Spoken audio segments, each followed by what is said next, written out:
ना कोई बात कीजिएगा। पहले क्लास में हमने बताया विभिन्न स्थिति पे अवतल दर्पण में बनने वाले प्रतिबिंब के बारे में। अब है कि जब वस्तु को अवतल दर्पण के में अनंत और वक्रता त्रिज्या के बीच में रखें, ये है वक्रता त्रिज्या और ये पूरा क्या है, अनंत है। यहां कहीं रख दीजिए वस्तु, ये भी रखें। जब वस्तु को रखते हैं तो वस्तु से निकलने वाली रे दर्पण से परावर्तन के फोकस पे आती है और एक रे वक्रता त्रिज्या से गुजरती है और गुजरने के बाद कटान बिंदु यहां मिलता है और यहां एक प्रतिबिंब बनता है। दिख रहा है आप लोग को? दिख रहा है? दिख रहा है तो क्या दिख रहा है, ये इस साइड था और ये इस साइड हो गया, मतलब कोई ऊपर था नीचे हो गया, इसका मतलब क्या, उल्टा हो गया। क्या हो गया? अब ये इतना साइज का था, इतना साइज का हो गया, मतलब छोटा हो गया। और दर्पण के पीछे बन रहा है, दर्पण के आगे बन रहा है, आगे बन रहा है मतलब वास्तविक बन रहा है। और बन कहां रहा है सर, तो वक्रता त्रिज्या और फोकस के बीच में बन रहा है। तो वही बात लिखना है प्रतिबिंब की स्थिति में। प्रतिबिंब की स्थिति में जब वस्तु कहां है, जब वस्तु रखा तो उल्टा बनेगा, दर्पण से छोटा बनेगा, वक्रता के अंदर फोकस के बीच बनेगा और वास्तविक बनेगा। अब जब वस्तु अनंत पर हो, तो अनंत पर हो तो क्या बनेगा वस्तु का प्रतिबिंब।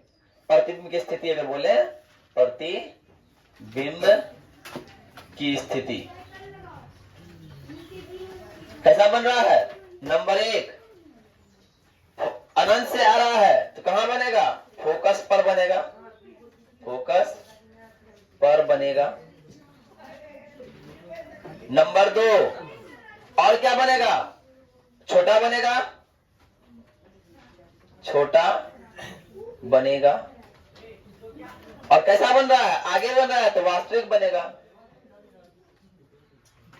वास्तविक बनेगा। हो गया। अब आते हैं, जब इतना बात समझ में आ गया तो हमको जानना क्या है, हमको जानना अवतल दर्पण का उपयोग क्या सब है। अवतल दर्पण के बारे में हम लोग इतना चीज पढ़े, तो अवतल दर्पण का उपयोग क्या है ना, अवतल दर्पण के क्या सब उपयोग है, कैसे करेंगे। तो पहला बात, इसका उपयोग हजामती दर्पण के रूप में किया जाता है। देखती होगी दाढ़ी बनाने की, जो आदमी अपने खुद दाढ़ी बनाता है, छोटा वाला आईना रहता है, छोटा आईना देखा है, छोटा आईना रखे ऐसे छिलता है या फिर कुछ कर लेता है, रेजर लेके ऐसे कर रहा है, तो हजामती दर्पण होता है। उसमें क्या होता है, जहां तुम्हारा बाल बड़ा बड़ा दिखता है तो छिलने में उसको आसानी होता है ना। और टॉर्च के वाहन, टॉर्च में, वाहनों में, हेडलाइटों में इसका उपयोग होता है। अब टॉर्च का वाहन कहाँ होता है, तो टॉर्च के ऊपर शीशा होता है, तो दर्पण नहीं लेंस है, लेकिन टॉर्च के अंदर एक ऐसा कीट होता है, देखना कीट होता है, और यहाँ जो लगा दर्पण लगा रहता है सब में, और यहाँ बॉल लगा रहता है, पता है, देखा है ना।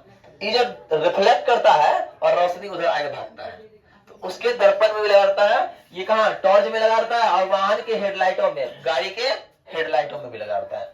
और रोगियों का नाक, कान, आंख का जो गला तला देखने के लिए छोटा छोटा शीशा लगा के गला में देखता है, इसी करके चश्मा लगा के देखता है, ठीक है। और सौर भट्टी में, सौर भट्टी कैसा भट्टी है जिसमें हम लोग खाना बनाते हैं, सौर कुकर बनता है, सौर कुकर में अवतल दर्पण होता है, सौर भट्टी में इसका लगता है, बहुत सारा इस्तेमाल है सौर भट्टी का, ठीक है ना, वो बताएंगे आगे क्लास में पढ़ाएंगे तो बताएंगे। तो बात समझ में आई। अब आते हैं उत्तल दर्पण का प्रतिबिंब बनना कैसे है। देखो पहला बात तो ये, अवतल दर्पण में अधिकतर प्रतिबिंब बना कब, वास्तविक बना। सिर्फ एक ऐसा स्थिति था जब वस्तु को हम कहां रखे थे, ध्रुव और फोकस के बीच रखे थे, तो प्रतिबिंब आभासी बना था। लेकिन उत्तल दर्पण में हर एक स्थिति में, प्रत्येक स्थिति में अब उसका प्रतिबिंब हमेशा आभासी बनता है। कैसा बनता है, आभासी। तो ये बात जान जाइए, यहां लिख दीजिए नोट देकर, उत्तल दर्पण में हमेशा प्रतिबिंब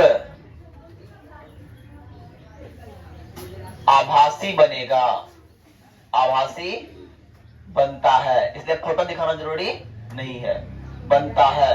तथा आभासी बनता है, बराबर छोटा या बहुत छोटा बन सकता है, और प्रतिबिंब बड़ा नहीं बनेगा। इसमें प्रतिबिंब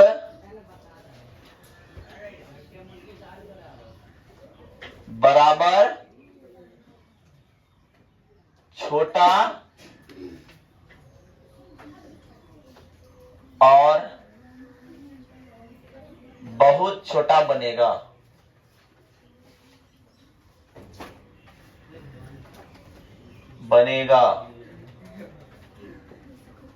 किंतु किसी भी स्थिति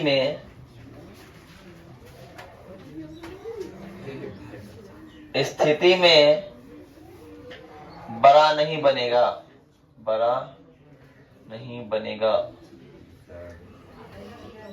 आज है ना।